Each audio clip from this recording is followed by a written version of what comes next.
Sir, ನನಗೆ ಒಂದಷ್ಟು details ಬೇಕಿತ್ತು ಸರ್. ಯಾವುದ್ರ ಬಗ್ಗೆ? ನವದೀಪ್ ಗ್ರೂಪ್ ಆಫ್ ಕಂಪನೀಸ್ ಬಗ್ಗೆ, ಅಲ್ಲಿ ನಡೆಯೋ ಇಲ್ಲಿಗಲ್ ಆ್ಯಕ್ಟಿವಿಟೀಸ್ ಬಗ್ಗೆ. ಶೋರ್, ನನಗೂ ಅವ್ರ ಕಂಪ್ನಿ ಮೇಲೆ ಸ್ವಲ್ಪ ದಿನದಿಂದ ಡೌಟ್ ಇತ್ತು. ಎಲ್ಲಿಂದಲೋ ಬಂದು ಇಲ್ಲಿರೋರ ಮೇಲೆ ದೌರ್ಜನ್ಯ ಮಾಡಿ ದಬ್ಬಾಳಿಕೆ ನಡೆಸಿ ಅನ್ಯಾಯ ಮಾಡ್ತಿರೋರನ್ನ ಸುಮ್ಮನೆ ಬಿಡಬಾರ್ದು. ಇಂಥವ್ರನ್ನ ಹೀಗೆ ಬಿಟ್ಟರೆ ಇಲ್ಲಿಯವ್ರಿಗೆ ಉಳಿಗಾಲ ಇಲ್ಲ ಅನ್ನೋ ಅಸಮಾಧಾನ ನನಗಿದ್ದೇ ಇದೆ. ಸರಿ, ಈಗ ಹೇಳಿ, ಏನು ಮಾಡೋಣ? ಏನಿಲ್ಲ ಸರ್, ಒಬ್ಬ ಮನುಷ್ಯನ ಸೋಲಿಸ್ಬೇಕು ಅಂದರೆ ಮೊದಲು ಅವನ ವೀಕ್ ಪಾಯಿಂಟ್ಸ್ಗಳನ್ನ ಹುಡುಕ್ಬೇಕು ಅಂತ ಹೇಳ್ತಾರೆ. ಹಾಗಾಗಿ ಅವ್ನಿಗೆ ಏನೇನು ವೀಕ್ ಪಾಯಿಂಟ್ಸ್ ಇದೆ, ಅಂದರೆ ಅವ್ನ ಕಂಪ್ನಿಲಿ ನಡೀತಿರೋ ಇಲ್ಲಿಗಲ್ ಆ್ಯಕ್ಟಿವಿಟೀಸ್ ಬಗ್ಗೆ, ಸ್ಕ್ಯಾಮ್ಗಳ ಬಗ್ಗೆ ಒಂದಷ್ಟು ಡೀಟೇಲ್ಸ್ ಬೇಕಿತ್ತು ಸರ್. ಅವನು ಮೋಸದಿಂದ ಬೀಸಿರೋ ಬಲೆಯಲ್ಲಿ ನಮ್ಮ ಮಾವ ಸಿಕ್ಕಾಕೊಂಡ್ಬಿಟ್ಟಿದ್ದಾರೆ ಸರ್. ಅದರಿಂದ ನಮ್ಮ ಮಾವನ್ನ ವಾಪಸ್ ಬಿಡಿಸೋಕ್ಕೆ ನಿಮ್ಮ ಸಹಾಯ ನಮಗೆ ಬೇಕೇ ಬೇಕು ಸರ್. ಖಂಡಿತ ಸಹಾಯ ಮಾಡ್ತೀನಿ ರಾಮಾಚಾರಿ ಅವರೇ. ಸರಿ ಸರ್. ಆಮೇಲೆ ಸರ್, ದಯವಿಟ್ಟು ಬೇಜಾರು ಮಾಡ್ಕೊಂಬಿಡಿ. ನಮ್ಮ ಹತ್ರ ಈಗ ತುಂಬ ಸಮಯ ಇಲ್ಲ, ಹಾಗಾಗಿ ಅದು... ಡೋಂಟ್ ವರಿ ರಾಮಾಚಾರಿ, ನನಗೆ ಇನ್ನು 2 ದಿನ ಟೈಮ್ ಕೊಡಿ. ನಾನು ಕಂಪ್ಲೀಟ್ ಡೀಟೇಲ್ಸ್ ಕಲೆಕ್ಟ್ ಮಾಡ್ಕೊಂಡು ಬಂದು ನಾನು ನಿಮ್ಮನ್ನು ಕಾಂಟ್ಯಾಕ್ಟ್ ಮಾಡ್ತೀನಿ. Thank you sir, thank you so much. Konkan ಹಗರಣದಿಂದ ಹಿಡಿದು ಈಗ ರೀಸೆಂಟಾಗಿ ರೈಲ್ವೆ ಬ್ರಿಡ್ಜ್ ಹಗರಣ ಆಯ್ತಲ್ಲ, ಅಲ್ಲಿವರೆಗೂ ಅದರಲ್ಲಿ ಆಳವಾಗಿ ಇಳಿದು ಅದರ ರಹಸ್ಯನ ಜಾಲನ ಬಿಡಿಸಿ ಮೋಸ ಹೇಗಾಯಿತು, ಮೋಸಕ್ಕೆ ಕಾರಣ ಯಾರು ಅಂತ ಪಕ್ಕಾ ಕಂಡು ಹಿಡಿಯುವಂಥ ತುಂಬ ಫೇಮಸ್ ಇನ್ವೆಸ್ಟಿಗೇಟರ್ ಹಾಗೂ crime reporter madam.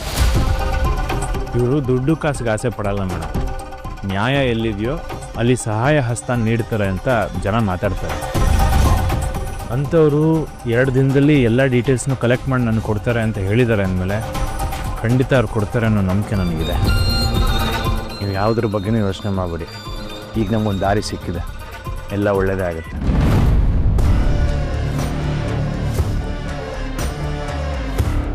Sab, cocktail ನೀರು ಮಿಕ್ಸ್ ಮಾಡಿಕೊಡ್ಲ ಸಾಬ್?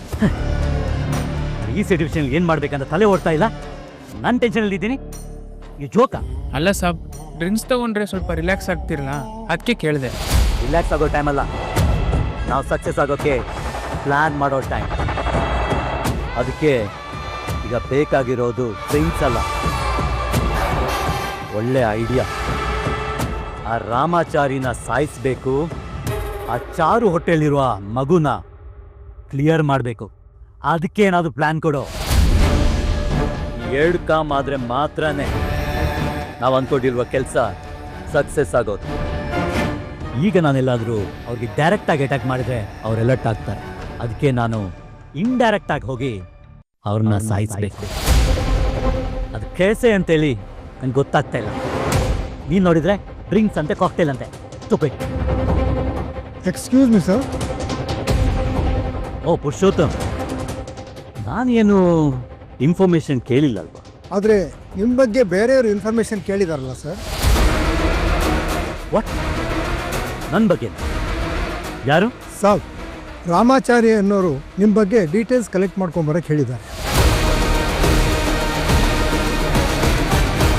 ಏನಂತ ಕೇಳಿದ? ನೀವೇನು ಹೇಳಿದ್ರಿ? ಬೇರೆ ಯಾರ ಬಗ್ಗೆ ಆಗಿದ್ರು ಕೇಳಿದರೆ ಇಷ್ಟೊತ್ತಿಗೆ ಪಿನ್ ಟು ಪಿನ್ ಡೀಟೇಲ್ಸ್ ಕೊಟ್ಬಿಡ್ತಿದ್ದೆ. ಅವ್ರು ಕೇಳಿದ್ದು ನಿಮ್ಮ ಬಗ್ಗೆ. ನನಗೆ ನಿಮ್ಮ ಬಗ್ಗೆ ಗೊತ್ತಿರೋ ಇನ್ಫಾರ್ಮೇಷನ್ನ ಅವನು ಕೊಡೋಕ್ಕಾಗುತ್ತಾ? ನೋ, ನೆವರ್, ಸಾಧ್ಯನೇ ಇಲ್ಲ. ಗುಡ್ ವರುಣ್,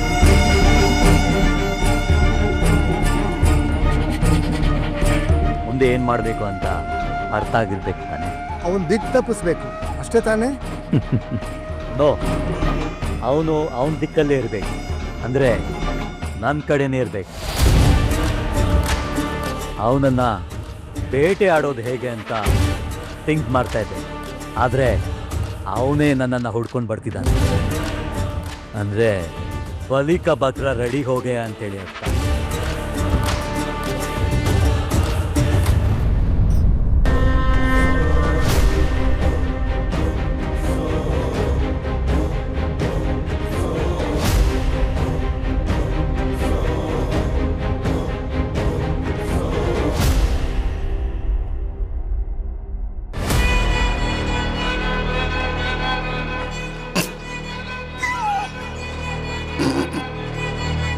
ಏಯ್ ಚೀಕೆ, ಯಾಕೆ ಹಂಗೆ ನಗ್ತಿದ್ಯಾ?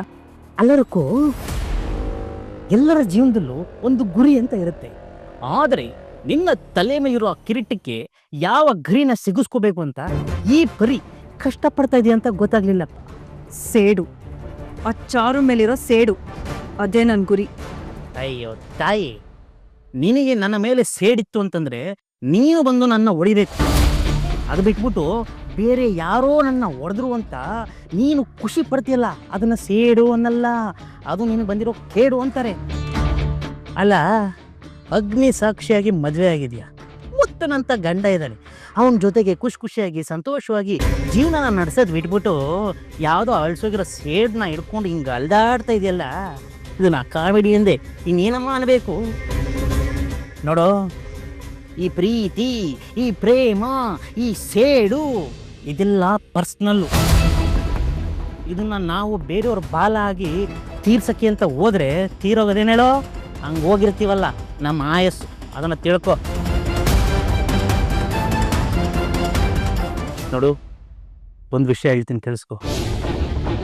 ನೀನು ಸಿನಿಮಾಗಿನ್ಮೇಲೆ ನೋಡಲ್ವಾ, ಕೆಟ್ಟವರು ಮೆರಿತಾನೆ ಇರ್ತಾರೆ. ಒಳ್ಳೆಯವ್ರಿಗೆ ಕಷ್ಟ ಸಂಕಟ ಎಲ್ಲ ಇರುತ್ತೆ.